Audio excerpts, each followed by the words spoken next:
Hordoftoota fi daawwattoonni Oromiyaa Miidiyaa Teknooloojii akkam nagaa jirtanii fayyaa keessan jechaa nageenyi keenya kan onirraa maddee bakkuma jirtanitti isin hagamu. Akkuma beekamu guyyaa hadhaas keessummaa tokko qabadheetiin isin dhufe. Keessummaan keenya akkuma beekamu kana duras nama Oromiyaa Miidiyaa Teknooloojii irratti yaada garagaraa kennu. Keessumaan uummata Walloo rakkoo hamaa keessa jiran irratti yaadota garagaraatiif fi rakkoon yeroo ammaa kana Walloo keessa jiruu fi haalli Walloo itti jirtu guyyaa keessatti nama odeeffannoo guddaa qabu Jaal Dursaa Lammiitiin kan har'a wajjin interview goonu. Mee Jaal Dursaa akkam nagaa jirtu kara Oromiyaa Miidiyaa Teknooloojiittis bakka dhuftani? Ayyee ulfaadhaa baga waafeertan Oromiyaa Miidiyaa Teknooloojii irratti akkuma beekamu kanaan duras dhimma rakkoo naannoo Walloo irra jiru kan wal marii goonee ture amma marsaa lammaffaa baga nagaa walitti dhufnee isiniin jedha. Mee Jaal Dursaa Lammii hawaasni keenya hedduun isin beekan jenneetis amanna. Mee haaluma kanaan keessumaanuu har'a guyyaan raagaa fi deebiin keenya yeroo ammaa kana lola Walloo irratti taamaa ture keessumaanuu xayyaaraan tumamaas turte Walloo haaluma kanaan uummanni keenya hedduu rakkoo hamaa keessa saaxilamaas ture. Akkuma kanaan mee Walloo yeroo ammaa kana maalitti jirti irraa eegalla? Yeroo ammaa kana haalli jiru maal fakkaata? Mee tanarraatti kaayyanna. Ayyee ulfaadhaadha haalli Walloon irra jirtu gaa haala daran cimaa jabaachaa deemaa jira. Lolli mootummaa Abiy Ahmed yookaan lolli sanyii gurguddaa kan jedhu marsaa sadaffaa moomaaleedhanii ammoo gaafatan kun uummata Walloo irratti lola guddaa banaa jira. Meeshaa gurguddaadhaan dhukaasuu banee jira. Hawaaraanis lafarraanis jechuudha. Kanatti aansuudhaan Oromoota Walloo ama sadii lolaa jira jechuudha. Ama sadii yeroo jennu bulchiinsa naannoo Affaarii fi bulchiinsi naannoo Amaaraa humna isaa dabalatee karaa naannoo Affaariitiin jiranii fi ammas mootummaa federaalaati jechuudha. Saniif gaafa duraa magaalaa irratti kan darbee hawaaraan lolaa ture. Amma uummata qote bulaa baadiyyaa waa tokko waan nyaatu hin qabne waan dhugu hin qabne yookaan ooyiruu isaa bobbaatee oomisha isaa gashachuudhaaf yeroo kun yeroo oomishaatiin bakka oomishi galaa jiru kanarratti dhukaasa gurguddaa banamee jira jechuudha. Dargaggoo dhukaasa gurguddaa sanii kan ka'e dargaggoo sadiillee nu jalaa wareegamanii jiranii. Ammas shamarran keessaa mucaa waggaa 13 kana geessullee wareegamtee jirti. Kanumaan wal qabatee Walloon keessatti keessumaan iyyuu taatee addaa kan yeroo ammaa kana raawwataa jiran jedhamee dubbatamaa jiru. Haala kanaan gudeeddaan garagaraas akka jirutu odeeffannoo kan dhaga'aatis jiru hawaasota garagaraa irraa. Mee wanni kun hoo Jaal Dursaa akkam dhugaadha wanni kuni? Lolli kun dhugaadha. Lolli qabatamatti waan soba hin qabne lolli cimee deemaa jira. Garuu isaan abdiin isaanii Walloo kana dhuunfannee uummata Oromoo Walloo sanyii ishii balleessineeti jiraannaadha kan yaadanii jiranii. Isaaniif milkaa'uu didaa jira. Maaliif isaanii milkaa'uu didee karaa haqaa qabuun uummati mirga isaa waan falmachaa jiru. Waraana isaanii wal qabatee uummati keenya waraana adda bilisummaa Oromoo waliin wanti ta'ee tokko ta'ee hariiroo nagaa waan qabaniif mirga isaanii hanga namni tokkoo fi rasaasii tokko haftutti Walloo irratti dabarsinee diinaaf balbala hin bannu jedhanii ofirraa qabsaa'aa jiranii jechuudha. Kana ta'ee garuu uummati har'a baadiyyaa qote bulaa keessatti waan nyaatuu fi waan dhugu bakka dhabee jirutti meeshaa gurguddaadhaan lolaa jira jechuudha. Uummata Walloo irratti lola akkasii baay'ee jira. Keessumaan iyyuu amma kana kan dhagaas jirru Wallolli amma deemaa jiru kuni garam imalaatis jira hanga irraa immoo eessarra jira moo Walloo marra keessa jira? Lolli amma wal lolaa jiru kun naannoo Affaarii irraati kan lolaa jiranii jechuudha. Naannoo Walloo keessaa bahanii jiran.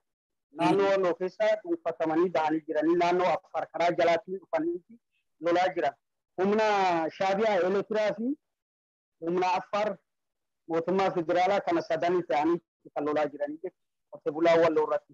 Mee keessumaan iyyuu lolli ammaa kana deemaa jiru naannawaa Shawaa Roobiitii fi akkuma kanaan Dabra Biraaniin akka qabachuuf ammaa kana wal'aahaa jiran yookiin ammoo darba siinaa qabatanii yookiin to'annoo ofii jala TPLF fi waraana adda bilisummaa Oromoo ta'uudhaan akka dhuunfatantu dhagamaas jira. Haa ta'u Gabra Siinaa erga dabranii akka Gabra Biraanitti guyyaa hadhaatii fi halkan edaa akka marsantu dhagama. Waan kanarraa hoo odeeffannoo akkamii qabdani? Naannoo Dabra Biraanii fi Dabra Siinaa waraanni adda bilisummaa Oromootii fi waraanni TPLF dhuunfatee jira jechuudha. Dhibbaa dhibbatti akka dhuunfatee jiru ragaa isaan ragaa bahanii jiranii. Karaa Shawaa Roobiitiinis naannoo gammoojjii Sanbatee yookaan naannoo gammoojjii Qabsaa'adii jedhamu daangaa Affaarii fi bulchiisonni godina fi aanaaleedha. Uummata hidhattoota Affaarii waliin wal isaanii waltajjii taasisanii akka achi lola bananii uummata san barbadeessan yaada karoorfatanii turanii isaaniif mirkanaa'ee jechuudha. Uummatii irratti dammaqee lolee magaalaa Tiistan keessaa baaseera san. Walloo keessatti erga dhuunfatan yookiin uummanni Walloo yeroo ammaa kana bilisoomees jira. Alaabaa ofiis dhaabbatanii jiran jedhama. Haaluma kanaan iddoo bilisoomsanii yookiin bira dabraa jiran kan waraanni keessumaa bahee waraanni adda bilisummaa Oromoos keessaa bahee deemaa jira moo tariitii eegdoo godhaafii jiran haallichi kanaa hoo maal fakkaata? Waraanni adda bilisummaa Oromoodhaa naannoo Walloo keessaa waan baanee jiru. Waraanni adda bilisummaa Oromoodhaa dachaadhaan leenji'aa jiras. Uummati qote bulaas waraanatti makamee waraanaa waliin ofirraa lolaa jiraa jechuudha karaa hundaan.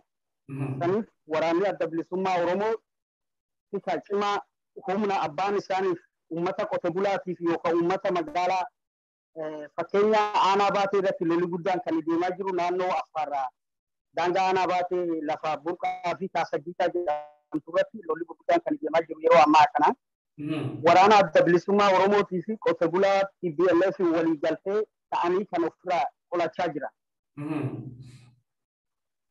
Saniif waraanni adda bilisummaa Oromoo balbala banaa godhee waan deemes waan qabu uummata isaatiif gaachana ta'ee humna dabalatee lolaa jiraa jechuudha. Dursa galatoomaa keessumaan iyyuu ammaa kana gaafii yaada xumura keenyaatti deemaatis jirra. Waraanni amma deemaa jiru kun tarii karaa Oromiyaa imalaa jira fakkaata. Oromiyaa irratti yookiin uummata Oromiyaa bal'oo irra jirutti maaltu gaha yookiin uummanni Oromoo maal godhuu qaba jettanii dhaamsa dhaamtanii fi uummata Oromoo bal'aaf? Ulfaadhu waraanni amma deemaa jiru deemtee raaqumsiyaa na Oromiyaatti kan dhaabatu. Uummatni Oromoodhaa biyyoota garaagaraa keessa jirus uummata yeroo Oromiyaa jajjabeessuu fi hubannoo godhuudhaaf waa hunda hubachiisee akka mirga ofii qeerroon waraana adda bilisummaa Oromoo waliin hariiroo godhatee cimee ofirraa qolatuun isaaniif dhaamaa jechuudha. Mootummaan kun kufee ra'atee jira. Mootummaan Abiy Ahmad maqaa hidhannoo yookaan maqaa lolaatiin ani lolee inni biyya koo bilisoomsa jedhee bahe kun waa uummata Oromoo bilisoomsuudhaaf adeemaa hin jiru. Kan bilisoomsuuf adeemaa jiru uummata Immayyee Minilik bilisoomsuudhaaf. Saniif waan ta'e qeerroon Oromiyaa dhaamsinan isaaniif dhaamu fakkii qeerroo Walloo irraa siin ka'i ta'u doonii hin haftu mana ofii keessa deetee raftee numa doota sodaatteef lubbuu kee oolchuu hin dandeessu. Waraana kee waliin hariiroo godhattee waraana kee waliin akka mirga kee falmatu adaraan isin dhaamaa hin barbaadu. Toma keessumaan iyyuu ammaa kana haalli Oromiyaa keessa jiruu fi waraanni adda bilisummaa Oromoo Oromiyaa keessa jiru sochiin isaanii maal fakkaata? Akkamiin ilaaltu?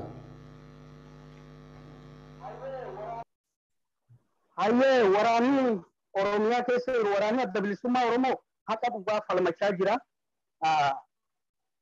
Ammas mo'achaa jira. Mootummaa naannoo Oromiyaa yookaan humna naannoo Oromiyaa jiru san dhibbaa dhibbatti mo'achaa jira. Mo'achuu san keessa ummati dammaqina isa barbaachisa. Bilisummaan yeroo gabaabaa keessa jira. Amma booda gabrummaa Oromoon gabroomee hin bulaan abad waa fudhatama miti jechuudha. Oromoon gabroomee hin bulu. Abbaa qabsaa'ees, abbaa sodaatees, abbaa dhokateetis bilisummaa yeroo gabaabaadha. Saniif waraanni adda bilisummaa Oromoodha.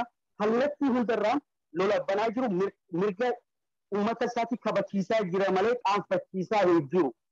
Waan san ta'eef uummati Oromoodha. Waraana adda bilisummaa Oromoo utubuu cimsuun dirqama isarraa eeggamu jedhaani kana.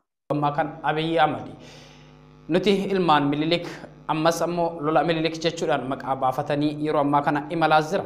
Abiy Ahmed aangoo gallakkisee Dammaqaa Mokonniiniif dabarsee yeroo ammaa kana karaa fuula waraanaatti deemuun Saaraa Anfaariitii fi Saaraa naannoo Amaaraa keessa socho'aatii jira. Kanaanoo maal jettani akkamiin ilaaltani?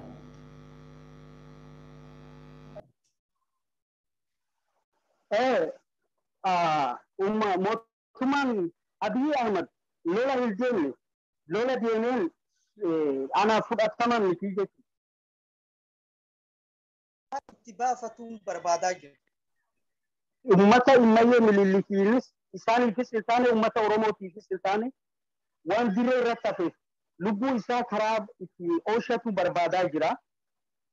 Saniif mootummaan Abiy Ahmed har'a lola deemee TPLF yookaan waraana adda bilisummaa Oromoo kaaba walloo jiru lolaa jira kan jedhamu yoo jiraate uummati keenya olola san dhiisee mirga isaa akka kabachiisuun isaaniif dhaama uummati keessaatu qeerroon Oromiyaa. Deemaa jiru hayyoota Oromoo mana hidhaa jiraniif yookiin ammoo uummanni Oromoo hedduu kaalaaf keessaa yaaddoo hamaa qaba. Tariitii wanti isaanirra raawwatamu hin beekamu jedhuun shakkaatee jiran isinoo akka nama tokkootti akkamiin ilaaltu?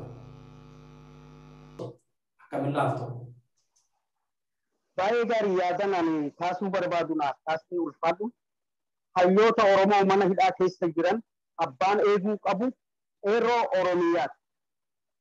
Uummata Oromootu eeguu qaba.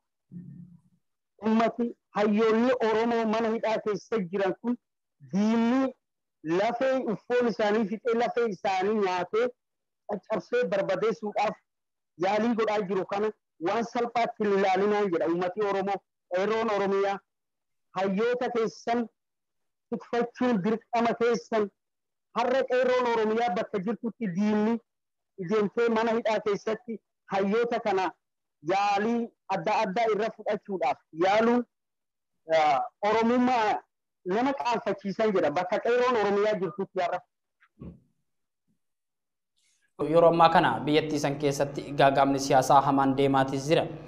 Akkuma kanaan dhaabbileen Oromoo paartiin KFO fi ABO yeroo ammaa kana ibsa garaagaraa baasaas jiran mootummaan ce'umsaa haa dhaabbatu ammallee irra deddeebiidhaan kabaasaa jiran. Isinoo mootummaan kun ce'umsa yookiin mootummaa ce'umsaa kana ni amana yookiin ni fudhata jettanii yaaddu yookiin ammoo lolumaan xumurama jettanii yaaddu?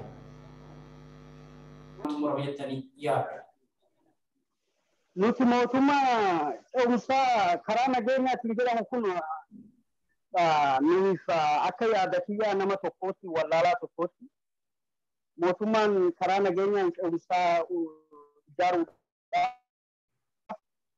ni danda'ama yoo karaa qaamni nagaa jiraatuuti.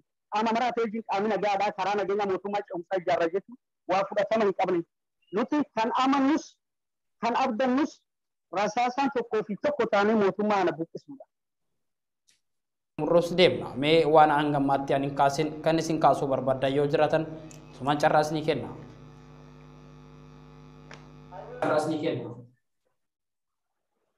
Hayyee wanni kaasuu barbaadu uummata Oromoo maraaf miidiyaalee garaagaraa Oromoo biyyoota garaagaraa keessa jiran hadaraa sabummaan itti kennadu keessaa Oromoota wallootiif sagalee ta'uun dirqama Oromummaati dirqama sabummaati maaf sagaleen isaanii hayyoonni Oromoos bakka jirtanitti hadaraa keessan ilmaan Oromoo walloo barbadaa'aa jiran ilmaan Oromoo walloo rakkoo cimaa keessa jiran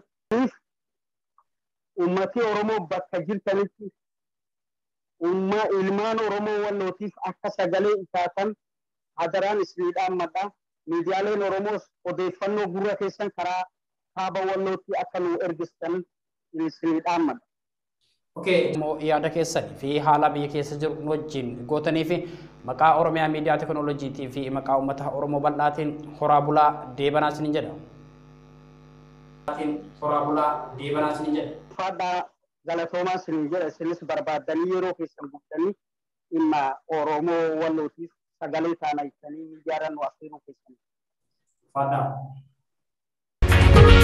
Dhaggeeffattootaa fi daawwattoonni Oromiyaa Miidiyaa Teknooloojii akkuma argaa jirtanii fi akkuma dhagahaa jirtan kanatti yeroo ammaa kana biyyattii keessatti gaaga'amna siyaasaa biyyattii keessaa mul'achaa jiruun uummanni Oromoo hedduun rakkoo hamaaf saaxilamaa jiraachuu isaanii kan himan. Kana malees keessumaan golaalee Oromiyaa golaalee garaagaraa keessatti keessaanii baadiyyaa fi magaalotii garaagaraa keessatti yeroo ammaa kana waraqaa eenyummaa yookiin waraqaa ragaa eenyummaa kan baasuuf deeman namoonni hangammaatti rakkoo hamaa keessa kan jiran. Magaalaa irraa immoo yeroo ammaa kana suuqee garaagaraa namoonni qaban rakkoo hamaaf saaxilamaa jiraachuu keessumaan magaalaa Adaamaa keessatti kan dubbachaa jiranis yoo ta'u, namni tokko qabalee irraa yookiin ammoo waajjira mootummaa irraa ta'e yookiin dhuunfaa irraa yeroo ammaa kanatti waraqaa eenyummaa baasuuf karaa qabalee yookiin karaa gandaatti yookaan imalu ta'e qarshii 4,000 yookiin hanga 3,500tti kan raayyaa ittisa biyyaatiif gabii godhee erga sanbooda waraqaan bahuu fi qaba jechuudhaan yeroo ammaa kana uummata keenya dararaa akka jirantu dhagahamaa jiran. Keessumaan magaalaa Adaamaa keessatti wanni kun